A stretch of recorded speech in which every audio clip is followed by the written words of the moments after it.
Video में आगे बढ़ने से पहले चैनल को सब्सक्राइब करिए और बेल आइकन ज़रूर दबाइए जिससे आपको सारी वीडियोस की नोटिफिकेशंस टाइम पे मिले। और प्लीज़ वीडियोस को ज़्यादा से ज़्यादा शेयर करिए बिकॉज हमें तेज़ी से सब्सक्राइबर्स बढ़ाने हैं और चैनल को ग्रो करना है। और इसके साथ ही आप मेरे दूसरे चैनल निशांत उवाच को भी सब्सक्राइब करिए, जो कि है एक प्लेटफॉर्म जिसे मैंने बनाया है social, economic, geopolitical, political issues को डिस्कस करने के लिए। तो प्लीज़ जाइए, उसे भी सब्सक्राइब करिए और बेल आइकन ज़रूर दबाइए। और हर वीडियो के बारे में हमें कमेंट सेक्शन में फीडबैक दीजिए और नई स्टोरीज और बुक्स के बारे में सजेशन भी दीजिए जिससे मैं उनकी ऑडियो बुक्स आपके लिए लाता रहूं। एंजॉय।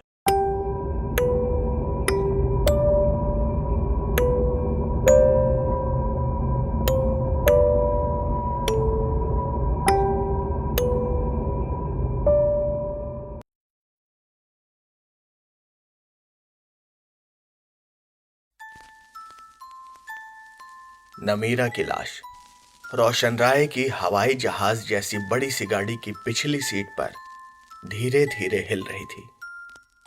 लाश पर एक सफेद चादर डाल दी गई थी जो कि उसके लगातार हिलने की वजह से उसके चेहरे से हट गई थी। उसका एक हाथ फिसल कर नीचे आ गया था जो अब लाश के साथ झूल रहा था।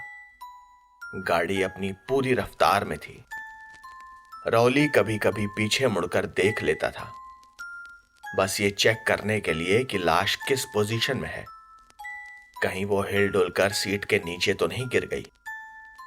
वो लोग मुंबई से काफी दूर निकल आए थे। रौली को नमीरा को ठिकाने लगाना था। रोशन राय ने उसे बस इतना ही कहा था, कैसे कहां ये सब कुछ नहीं बताया था। अब ये मामला उसकी अपनी इच्छा पर था और वो सोच रहा था कि इस मामले को कैसे निपटाया जाए। वो समंदर के किनारे के साथ साथ सफर कर रहा था और गाड़ी शहर से बहुत दूर वीरानों में थी। उसने कुछ सोचा और गाड़ी समुद्र के निर्जन रेतीले किनारे की तरफ मोड़ दी। सब तरफ रेत ही रेत थी। ऊंचे नीचे रेत के टीले फैले हुए थे। गाड़ी अब तक इस रेतीले रास्ते पर काफी आगे आ गई थी और रौली को यकीन हो गया था कि इन वीरानों में किसी इंसान का गुजरना मुश्किल ही है। उसने एक जगह गाड़ी रोक दी और अपने साथ बैठे हुए दोनों बंदों को गाड़ी से उतरने का इशारा किया। रौली ने रेत पर खड़े होकर अपनी कमर सीधी की। वो काफी लंबे वक्त से ड्राइव कर रहा था। उसने चारों तरफ एक नजर डाली। दूर दूर तक हर तरफ सन्नाटा था। उसे पास ही एक गड्ढा नजर आया। लगभग 2-3 फुट गहरा। यह गड्ढा उसके काम के लिए सही था। उसने अपने एक साथी की मदद से नमीरा की लाश को गाड़ी से निकाला और धीरे से उस गड्ढे में डाल दिया। उस पर चादर डालकर उसके हाथों पैरों तले दबा दी। उसे एक बनी बनाई कब्र मिल गई थी। वो तीनों लोग मिलकर अपने हाथों से रेत को उस गड्ढे में भरने लगे। तभी रौली को ख्याल आया कि गाड़ी में एक प्लास्टिक की बाल्टी पड़ी है। उसने तुरंत वो बाल्टी मंगवाई और फिर उसी से रेत भर भर कर लाश पर डालने लगा।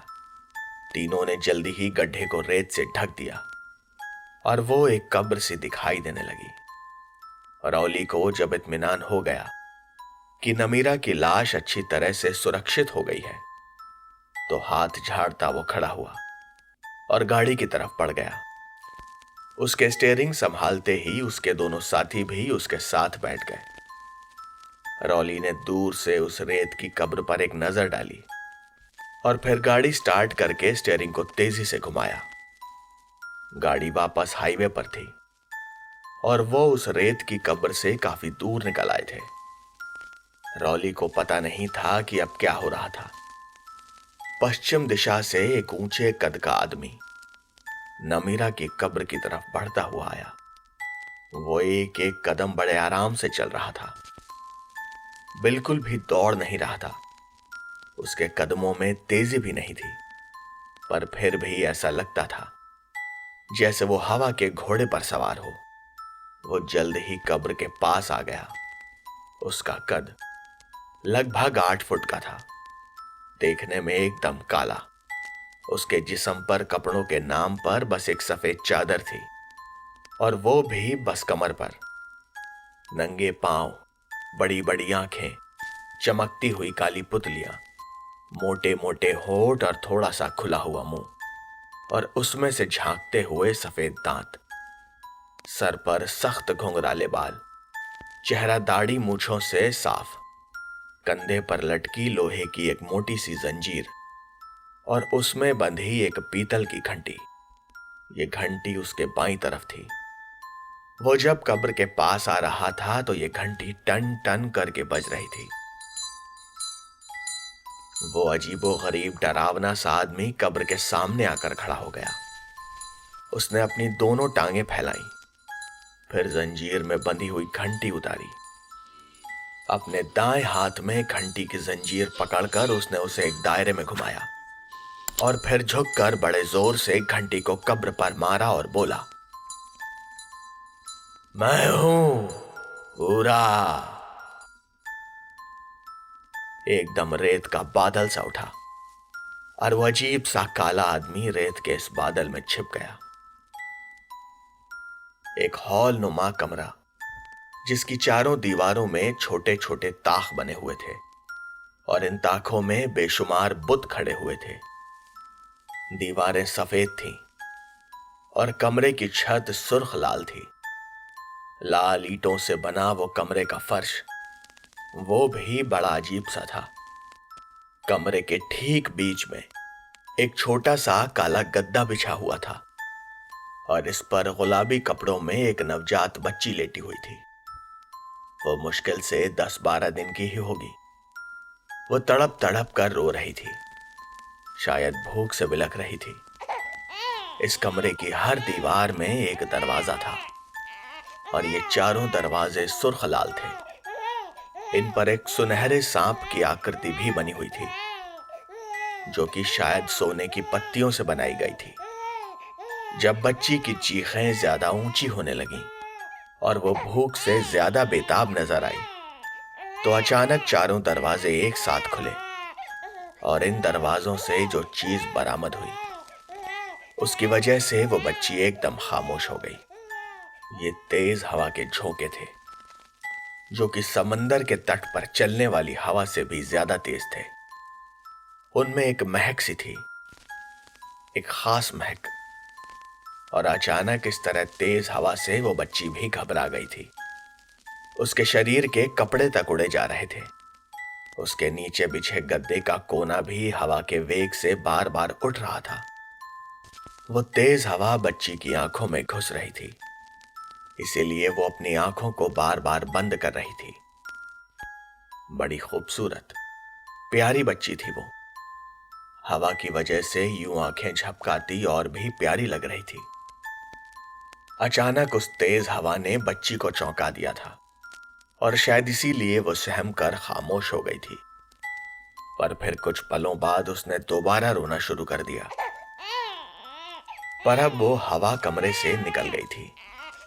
बच्ची के कपड़े भी हिल नहीं रहे थे, और वो दोबारा बिलख बिलख कर रोने लगी थी। भूख से बेहाल उसकी चीखों को सुनने वाला कोई नहीं था। मगर तभी 3 दरवाजे धाड़ धाड़ धाड़ करके बंद हो गए। यूं महसूस हुआ जैसे किसी ने इन दरवाजों के भारी किवाड़ों को जोर से धक्का देकर बंद कर दिया हो। बंद होते दरवाजों की धमाकेदार आवाज की वजह से एक बच्ची रोते रोते एक बार फिर चुप हो गई थी। मगर कुछ देर बाद वो फिर से रोने लगी, और चौथे दरवाजे से, जो कि अभी तक खुला हुआ था, एक औरत अंदर आई। वो काले लिबास में थी, सांवली रंगत, घने बाल, मुस्कुराती हुई काली आंखें। वो एक अदा के साथ कमरे में दाखिल हुई और तेजी से चलती हुई उस बच्ची के पास पहुंच गई। वो उस ईंटों के फर्श पर बैठ गई, और उसने उस बच्ची को गद्दे समेत उठाकर अपनी गोद में लिटा लिया। बच्ची बार बार मुंह खोल रही थी, हाथ पैर मार रही थी। उस औरत ने बच्ची को बड़े प्यार से अपने सीने से लगा लिया, और वो बच्ची भी बड़ी बेताबी से हुमक हुमक कर दूध पीने लगी। वो औरत बच्ची के छोटे छोटे सुनहरे बालों पर हाथ फेर रही थी और पेट भरते ही बच्ची की खूबसूरत आंखें बंद होने लगीं। कुछ ही देर में उसने दूध छोड़ दिया और गहरी नींद सो गई। उस औरत ने उस बच्ची को फिर से फर्श पर लिटा दिया और एक काली चादर से उसका मुंह ढककर खड़ी हो गई। तभी पीले कपड़े पहने एक और औरत उस कमरे में दाखिल हुई और उसने आते ही बच्ची को अपनी गोद में लिया और एक बंद दरवाजे की तरफ बढ़ी। उसके दरवाजे के पास पहुंचते ही वो दरवाजा अपने आप ही खुल गया और वो औरत उस बच्ची को उठाए दरवाजे से निकल गई और दरवाजा फिर अपने आप बंद हो गया। वो पहली वाली औरत जिसने अभी बच्ची को दूध पिलाया था, उस पहले वाले खुले दरवाजे की तरफ बढ़ी। उसके चलने का एक खास अंदाज था। वो बड़ी अदा के साथ लहरा कर चल रही थी, मगर उसके सामने कुछ था जिसे देखकर वो रुक गई थी और उसकी आंखों में एक नफरत सी जाग उठी थी। वो एक काला नाग था। वो नाग अपना फन फैलाकर उस औरत के सामने था। वो उसका रास्ता रोक रहा था। वो औरत उसे सर्द निगाहों से देखते हुए बोली, क्या चाहता है तू? हर बार मेरे रास्ते में क्यों आ जाता है? क्या तुझे अपनी जिंदगी प्यारी नहीं? उस काले नाग ने अपने फन को दाएं बाएं घुमाया और अपनी जीभ लपलपाते हुए अपनी आंखें उस औरत पर जमा दी। कुछ शर्म तो कर सोनेता। तू जानता है तेरा इस तरह बार बार मेरे रास्ते में आना मेरा रास्ता रोकना बेकार है। तू जानता है ना कि मैं कौन हूं? मैं तबू हूं, एक ऐसा पत्थर जिस पर किसी चीज का असर नहीं होता। अगर तेरे दिल में मुझे डसने की हसरत है तो फिर आ, डस ले। ये कहकर तबू जमीन पर अपने घुटने टेक कर बैठ गई और अपने दोनों हाथ फैला दिए। वो काला नाग जिसे तबू ने सोनेगा कहकर पुकारा था, वो तेजी से उसकी तरफ बढ़ा और उसके बिल्कुल पास पहुंचकर अपना फन फैलाकर खड़ा हो गया। तबू के हाथ और उसके फन के बीच में 2-3 इंच का ही फासला था। सोनेता जरा सा झुका। तबू की आंखों में गुस्सा बढ़ता ही जा रहा था, जबकि सोनेता की आंखों में चाहत उभर रही थी। वो एक ऐसा प्रेमी दिख रहा था जिसे अपनी प्रेमिका की बेरुखी बर्दाश्त नहीं हो रही थी और आज जैसे उसने कुछ कर गुजरने का फैसला कर ही लिया था। तबू ने कहा, अब इंतजार किस बात का है? तूने मेरे पास आने की जरूरत तो कर ही ली है ना, अब शुरू हो जा फिर। ये कहते हुए तबू ने अपना हाथ उसके एकदम पास कर दिया। सोनेता ने किसी मदमस्त की तरह उसकी खूबसूरत उंगली पर जोर से फन मारा और उसकी उंगली में अपने 2 दांत गड़ा दिए। बस कुछ चंद लम्हे, और जब उसने पीछे हटकर तबू के हाथ को दोबारा डसना चाहा तो वो ऐसा नहीं कर सका। उसका वार खाली गया था। वो एकदम से झूम गया। कुछ पल के लिए वो ईंटों पर लौटता नजर आया और फिर अपनी जान गंवा बैठा। तबू ने उसे बड़ी नफरत और तिरस्कार से देखा। फिर अपनी उसी अदा के साथ उठी। अपनी उंगली जहां सोनेता ने दांत मारे थे अपने मुंह में डाली और फिर कमर लहराती अदा के साथ चलती हुई कमरे से निकल गई और फिर वो चौथा दरवाजा भी बंद हो गया। पीले लिबास वाली औरत उस बच्ची को गोद में उठाए सीढ़ियां चढ़ती हुई एक दरवाजे पर पहुंची। फिर उसने बच्ची को एक हाथ में संभाल कर दरवाजे पर जोर से एक हाथ मारा और वो दरवाजा खुल गया। ये एक छोटा कमरा था, मगर इसमें भी 4 दरवाजे थे। इस कमरे की दीवारें सफेद थीं और छत नीचे के हॉल की तरह सुर्ख लाल। फर्श भी लाल ईंटों का था। कमरे के बीचों बीच एक चौकी पड़ी हुई थी जहां एक औरत बैठी हुई थी। इन दोनों ही औरतों ने पीले रंग के कपड़े पहने हुए थे, लेकिन ये दूसरी औरत थोड़ी सी बुजुर्ग लग रही थी। उसने कहा, नैनी, आ गई तू? ले आई बरहा को? हाँ, ले आई हूं दरसी, सो रही है। ठीक है, चौकी पर लिटा दे। नैनी आगे बढ़ी। उसने उस बच्ची, जिसका नाम शायद बरहा था, उसे कमरे के बीच में रखी चौकी पर लिटाया और फिर वापस दरवाजे की तरफ पलट गई। वो बुजुर्ग औरत दरवाजे के पास ही खड़ी थी। उसे शायद नैनी के बाहर जाने का इंतजार था।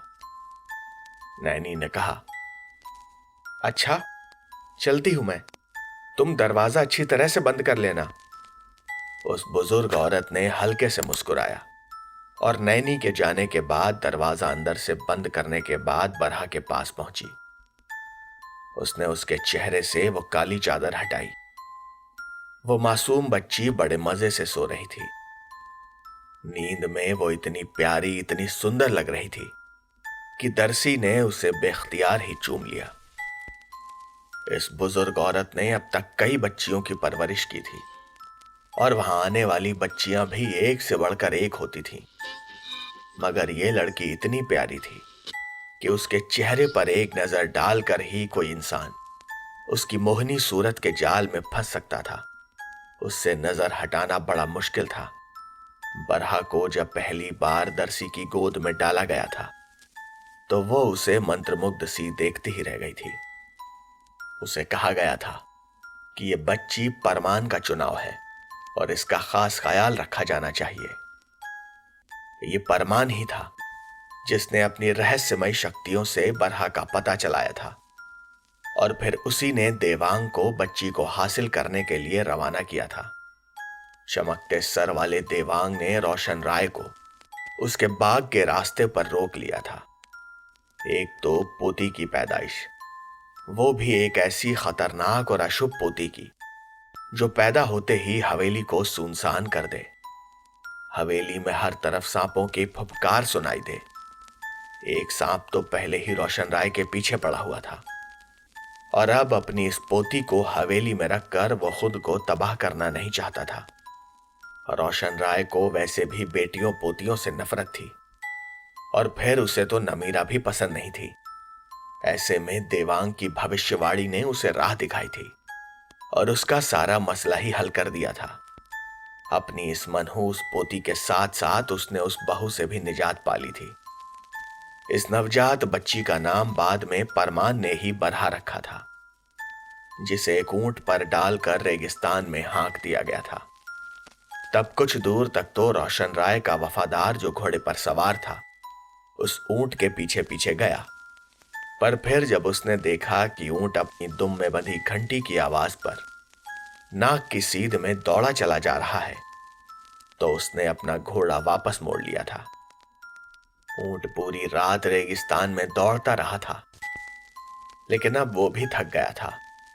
उसकी दुम में बंधी घंटी खुलकर कहीं गिर गई थी, पर वो तेज तेज चल रहा था और अचानक एक घोड़े पर सवार हूरा प्रकट हुआ। इस काली चमड़ी वाले वहशी ने ऊंट की नकेल पकड़कर उसे रोका, पालने में से बरहा को निकाला और फिर घोड़े पर सवार होकर रेत उड़ाता हुआ पश्चिमी दिशा की तरफ रवाना हो गया। अभी सूरज की पहली किरण ही फूटी थी कि हूरा के सामने एक घना जंगल प्रकट हुआ, जिसमें वो प्रवेश कर गया। जंगल के घुमावदार रास्तों पर घोड़ा दौड़ाता हुआ वो सुर्ख ईंटों से बनी एक ऊंची मायावी इमारत के सामने पहुंच गया।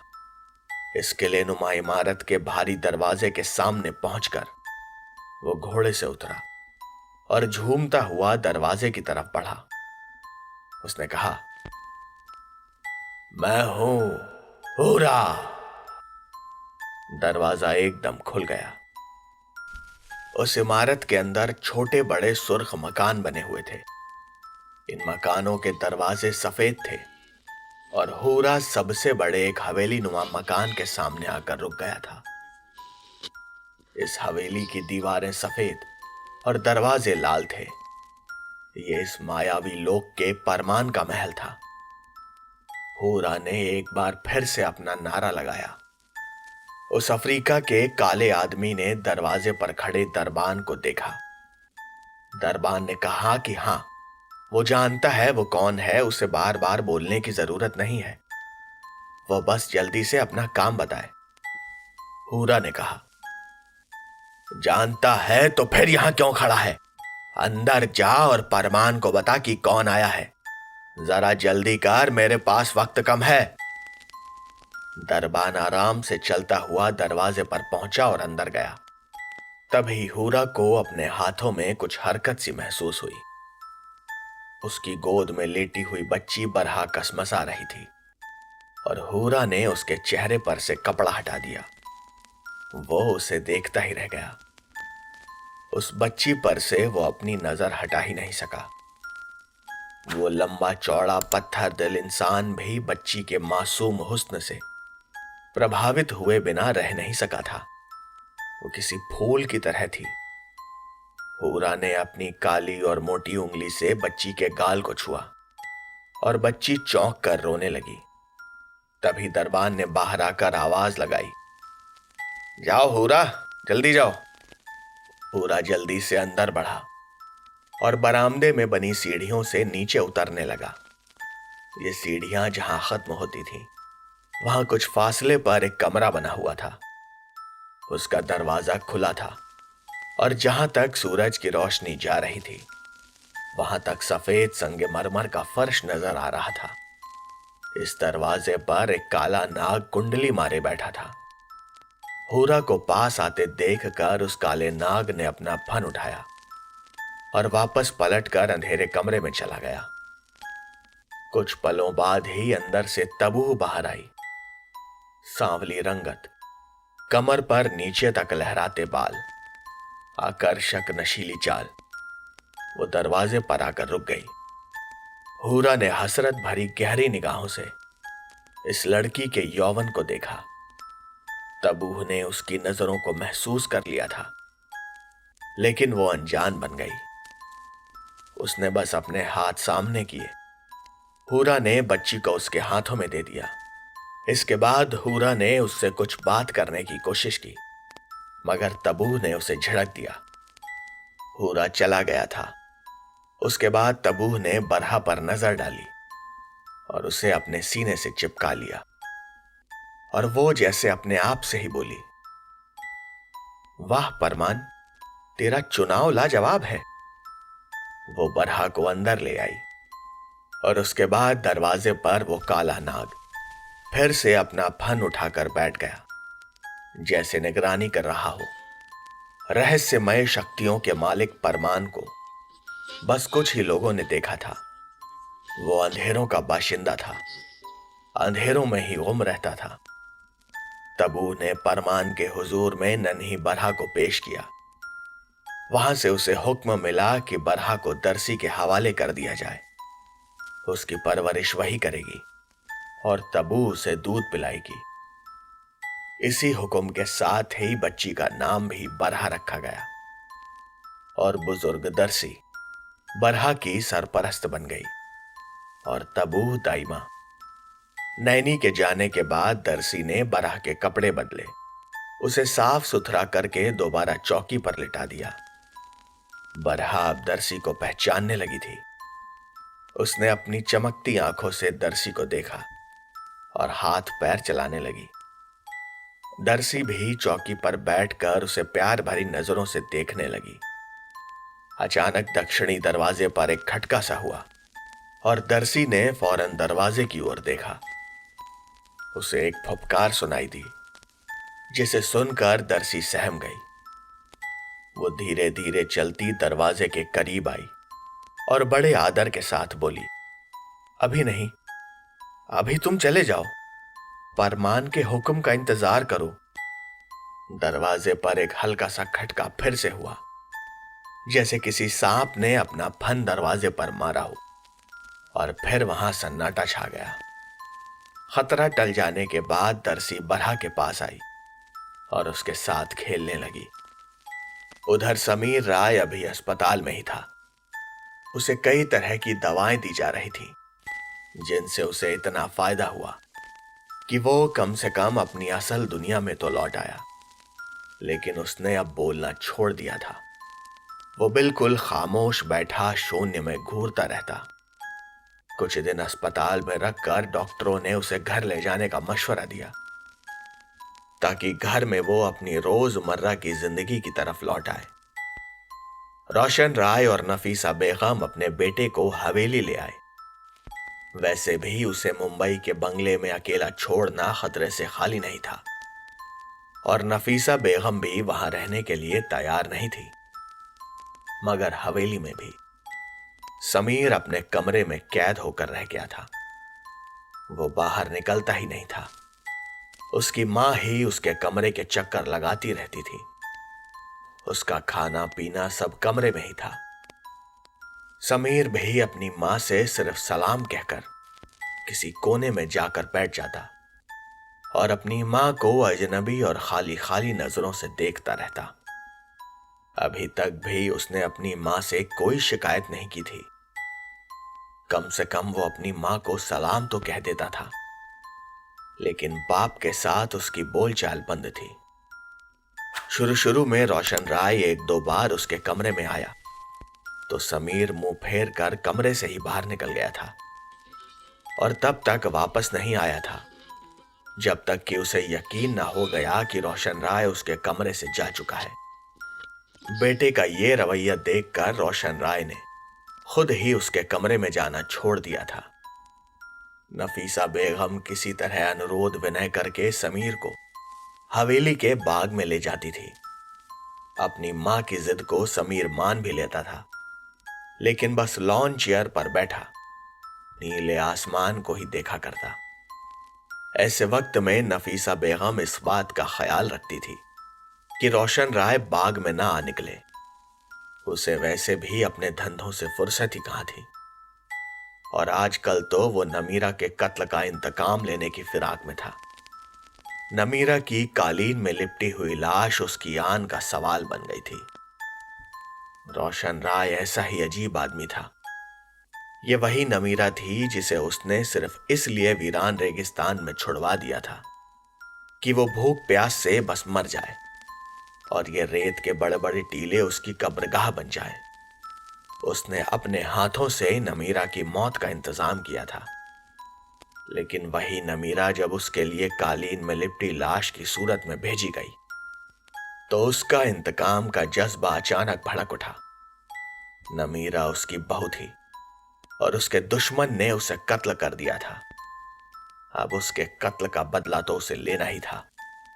वो हर वक्त इंतकाम की आग में जल रहा था और सोच रहा था कि राजा सलीम से बदला लिया कैसे जाए।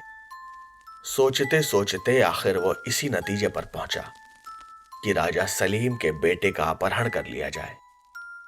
इससे पहले वो राजा सलीम के बेटे की बहू को डाकुओं से खरीद चुका था और उनसे कत्ल भी करवा चुका था।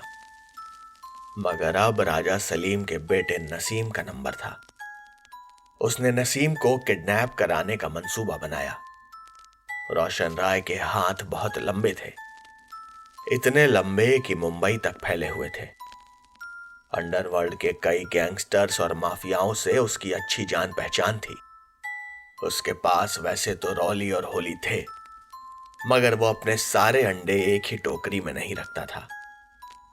अपने इस बदले की हवा भी उसने रॉली और होली को नहीं लगने दी और भाड़े पर काम करने वाले जरायम पेशा लोगों से नसीम का अपहरण करवा लिया। यह अपहरण किसी फिरौती के लिए नहीं था, बल्कि इंतकाम की खातिर था।